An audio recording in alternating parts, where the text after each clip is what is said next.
Right, recording. So, hi you guys, and welcome to my channel. Good morning. I'm back with a new video, and we're gonna check out the great Dave Chappelle. This video is called "The Industry Is a Monster." Dave Chappelle, Unforgiven.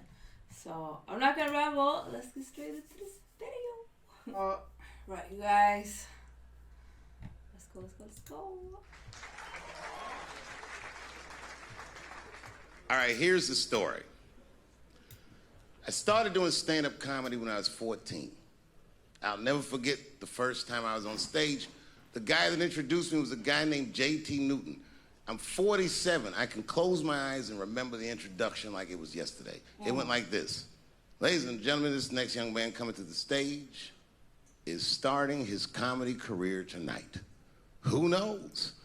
We may be witnessing the birth of a star. Please welcome David Chappelle.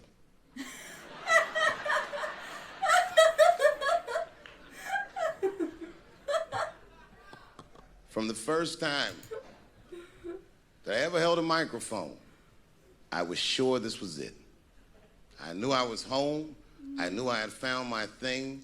And my God, man, I was a child. I got good.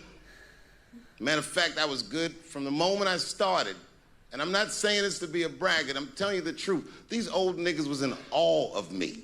How was this little boy so poised? They used to say. I was. I mean, I got better, but it started out good. About a year into it, when I was 15 years old, I had written a joke during the AIDS epidemic about having a Goodyear condom. Something, I don't even remember the joke. Something about an industrial strength condom by Goodyear. I just remember all the comedians really liked that joke. And there was an older comedian. And he came to me one night after the show, after he saw the joke, and he said, listen, I got an audition at another comedy club, and I was wondering, do you mind if I do that joke? I just want to borrow it. Now, I'm a kid, I don't know any better. I'm like, borrow it? Well, I guess, sure, if it'll help your career. I let him do the joke. And then weeks later, I was waiting to go on in a comedy club, and he went on before me, and he did the joke. And after the show, I pulled him aside, and I said, hey, man, I don't mind you borrowing my jokes, but you gotta give them back. He said, oh, I forgot to ask you. He goes, let me buy that joke from you for $50. And I said, man, I'd do it, but I'm just starting out. I need all the material I can get. The idea being that the more material I can accumulate, the faster I'll be able to make money for my work. I said, I can't do it. I want my joke back. I'll never forget this. Remember, I was a 15-year-old child. This guy was a grown-ass man. He stood up over me so I could see how big he was. And he said to me, really? I can just take it. And he did. I got scared because I was a child. But I never forgot that. I never forgot that. I was 15 years old. I'm 47 now. I think about this guy all the time. When I look at my own kids and I see how young and innocent they are, I can't believe someone did that to me. And I don't think about it every day because that was the worst thing that happened to me. I think about it every day because that was the first time that someone ever did that to me. But in my career, it has happened many, many times since, where someone would intimidate me or scare me and take something that I believe was mine. I'll tell you another story. Now I'm 18 years old. I'm living in New York City, and I just finished my first road tour, which was a very difficult tour. I'll spare you the details. Now I'm back in New York, but my rent is paid, thank God. Best feeling. And I have $60 to my name, and a woman that I had met in Pittsburgh, a bad Dominican bitch,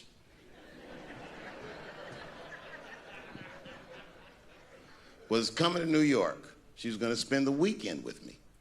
I couldn't wait for her to get there. She was coming that evening. But remember, I only had $60 for a whole weekend to entertain a bad bitch. You shouldn't have to have money to entertain someone. But I just want to say, imagine like doing what you love and be able to pay your rent. That's I'm walking through Greenwich Village. And I see something I've never seen before. 3-card Monte. You know what that is?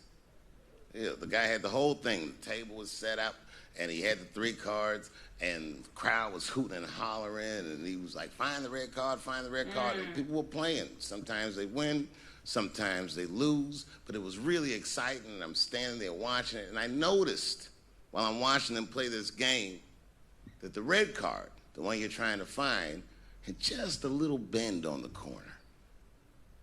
And I'm watching it, and I'm like, yo, this guy doesn't seem to know that red card is bent. I'm gonna beat this motherfucker. And I walked up to the table, and I said, let me play a hand. And I put my last $60 on that table, and he starts to shuffle and find the red card, find the red card. And I kept watching that bent card go around the table, make sure I kept my eyes on that bent card. And when he stopped shuffling, and he said, find the red card, I pointed to it with confidence. Here it is right here. And he flipped it over, and it was black. And he took my money. I couldn't fucking believe that. How did this nigga do that? Was that magic or sorcery? I was confused. So you know what I did? I sat there, and I watched him for a real long time play the game.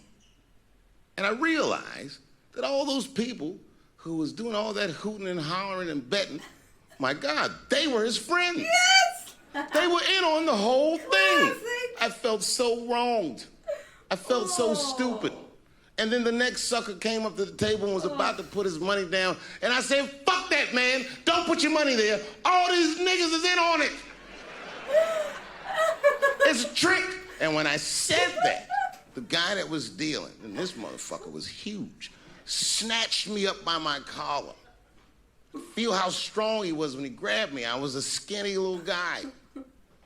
And he was gonna maul me. And the only reason he didn't, I'm sure, is because he saw the fear in my face. And that fear, he looked at me. I saw his eyes go from hard to soft. He softened. Then he looked at me like the way a father would look at a child. And he said to me, young man, don't ever come between a man and his meal. I never forgot that either. Most niggas would have to run the streets for years to learn a lesson that profound. It took me 2 seconds. Never get between somebody and their paper. Taking a man's livelihood away from him is akin to killing him. Mm-hmm. Do you know why Prince, the famous rock star that was a friend of mine, do you know why he called himself the artist when he came back? He calls himself the artist because that's what they call us in our contracts.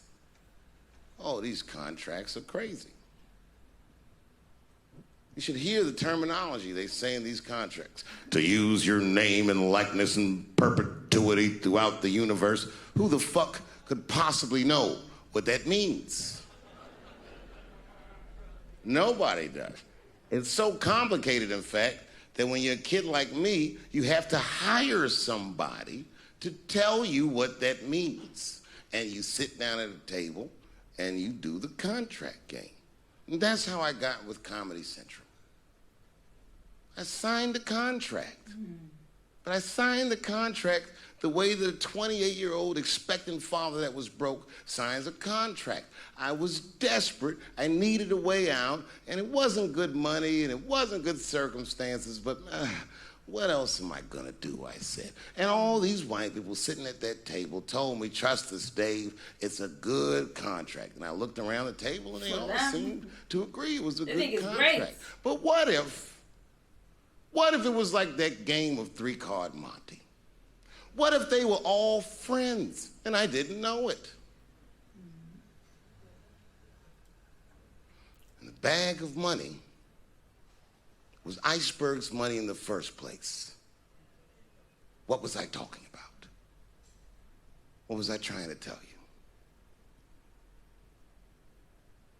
Last week, 2 weeks ago, whenever it was, I call Lauren Michaels and I tell him, okay, I'll do it. I'll do Saturday Night Live on election night. And the day I made that phone call, the day I committed to it, it gets announced that Netflix is streaming Chappelle's show. Not just Netflix, HBO Max is streaming it too. I'll tell you another story about HBO. No, hear me out. Why did clap? Did you know, before Chappelle's show was at Comedy Central, I pitched that show to HBO.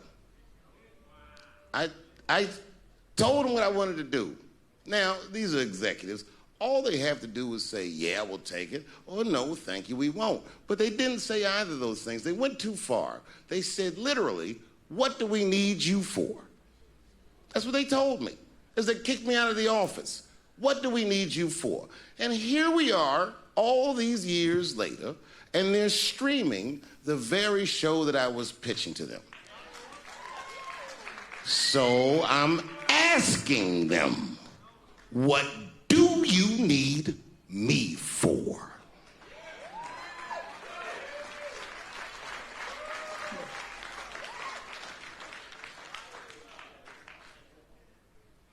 People think I made a lot of money for Chappelle's show.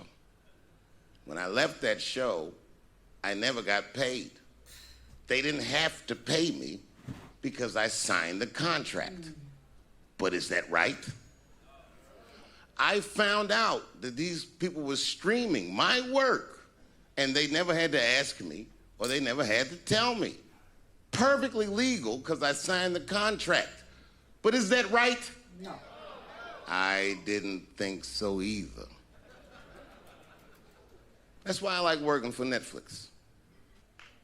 I like working for Netflix because when all those bad things happened to me, that company didn't even exist.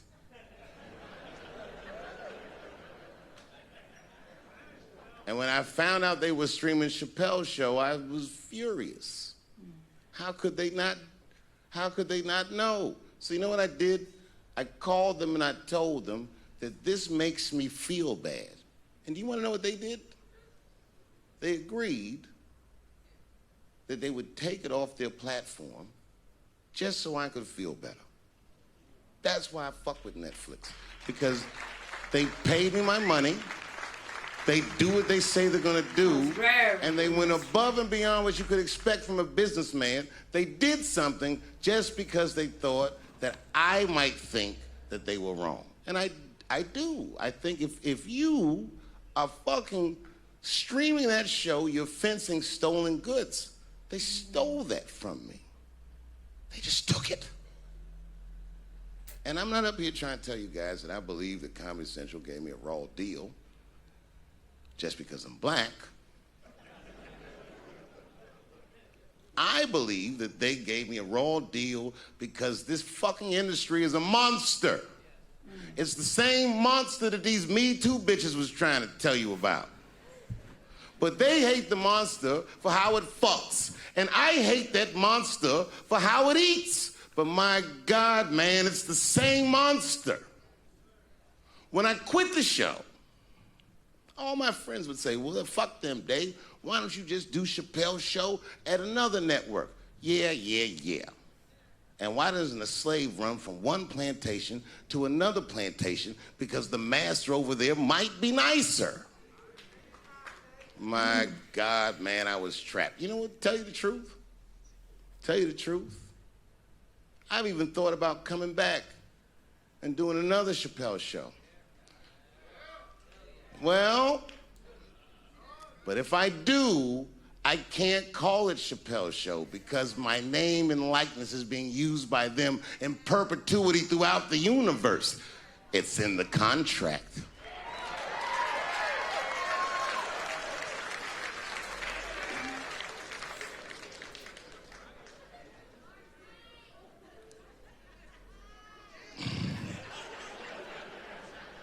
You're not supposed to do this in my business.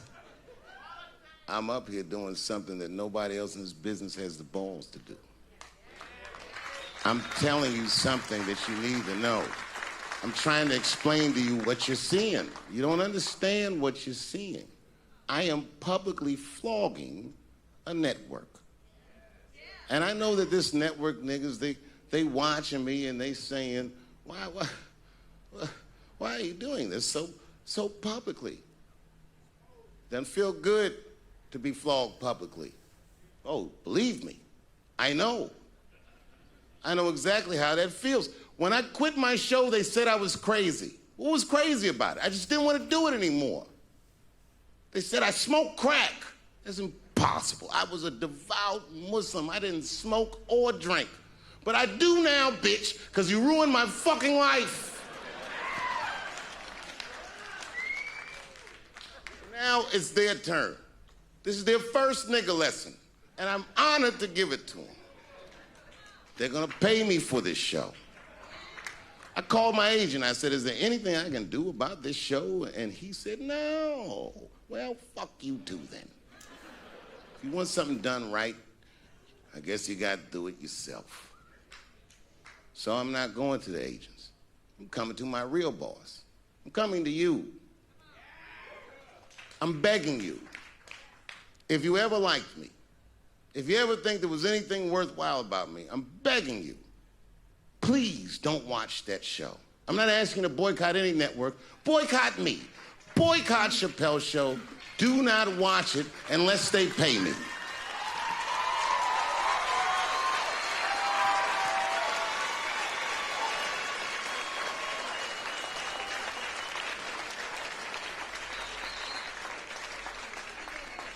If you're a shareholder at Viacom, then I'm talking to you. Because all that shit that they do to us, well, they do everything for their shareholders. That's what they told me. So if you're a shareholder in that company, tell them it's wrong. And if you don't believe that it's wrong, then fuck you too. You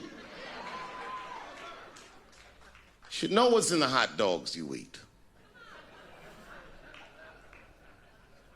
Now, there's probably a bunch of people at Comedy Central and Viacom and all these places that have no idea what I'm talking about. They've all either quit or been fired or got Me Too'd or something. Them niggas is gone. And there's a whole bunch of new young people there, and they're probably looking like, what is he talking about? They may not actually know what the fuck happened to me. So I'll tell you what I'm talking about. Go downstairs to your accounting department, open the books, see what that show made, and look at what you paid me.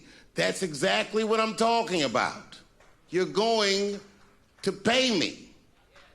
I am inviting you to come with me and work with me, and let's fight against that terrible, terrible feeling that you made me feel together. We can fight together and work this thing with Chappelle's show out. Or I can just take it. Thank you.